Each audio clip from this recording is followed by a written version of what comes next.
By now, we have all seen this video. You know what? If you want Donald Trump to win, then say that, otherwise I'm speaking. Now, here's the thing. While I certainly have my reaction to her video, and I'm going to let you know in a minute, as a therapist, I was also observing how others were reacting, and that's what I want to talk about first. Now, why was there such a positive, like a net positive reaction to what it is that she did? And it's one word: nostalgia. Yeah, nostalgia. See, I think that there was a slight sprinkling of what some people may call the recapitulation of the family. So that means basically we try to recapture family dynamics, but we do so in other spaces. Most times on accident. We're not thinking about it. We're not thinking, yes, let me go find someone who's just like my father, who's just like my mother. No, people are not necessarily doing that. But there is a certain level of dynamic that you get used to that is familiar, right? One that you are more than willing to sort of repeat. And in this one, it's that mother stare.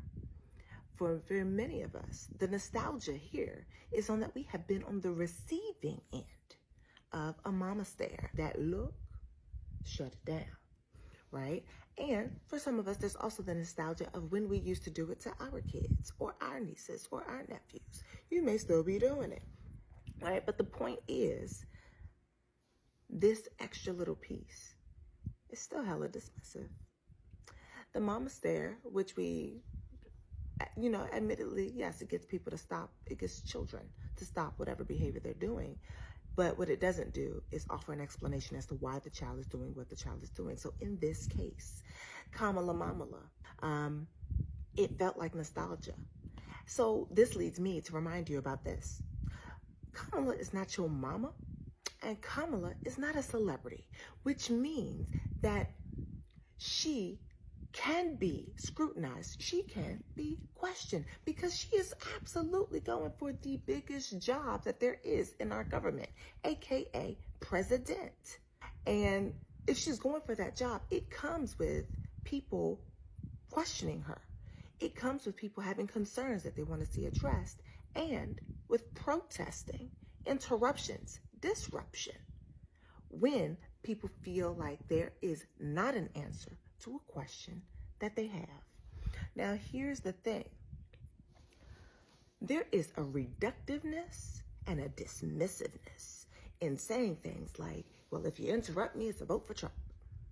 Feels a little gaslighty. I don't know about for you, but for me it does. Because it feels like people have consistently been asking that question, and the only thing that is consistently being thrown back in their faces, specifically from the Democratic campaign, the only thing they got sometimes is saying, but Trump is going to do this. That's not enough, sweetheart, beloved. It's not enough. It is akin, because I've also been a sex and education teacher, right? It's akin to telling kids don't have sex because they'll get diseases and get pregnant. Here's a question for you. Did it stop you? It maybe delayed you. It maybe made you consider potential consequences, but did it stop you from the behavior? The answer is no. And I'm saying that fear-mongering very rarely works. There's a difference between thoughts, feelings, and behaviors, y'all. And right now, you're having the feeling of nostalgia and familiarity. And a lot of other people are too, but we don't know what thought that sparks. We don't know what their relationships with their mamalas have been like, and whether or not we want that going into the voting booth with them, helping them to make their decisions. So the point is this: not addressing the questions that people have on her stance on Palestine is dismissive. As VP Harris, I understand, go with the party line. As potential President Harris, it's not party line anymore. It's we need to know who all gonna be there, what the party finna be. So ultimately, my question to you is this: what y'all finna do? That's my question. What y'all finna do? How can we get the questions that we need answered without being upset with the people who demand the answers? Because quiet as it's kept, the squeaky wheel is the one that, number one, that gets the oil, and the squeaky wheels got Biden to step down. As quiet as it's kept, as much as y'all want to pretend y'all didn't see that. It worked.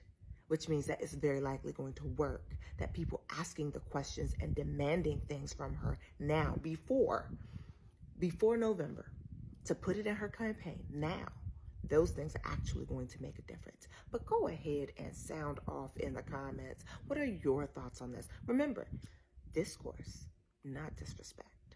If you do not know what discourse means, please do take the time to Google it before you comment. Because I am a therapist. I'm not your therapist, which means that I'm quite free to cuss you out. And on top of that, the block is hot. All right, y'all. Bye.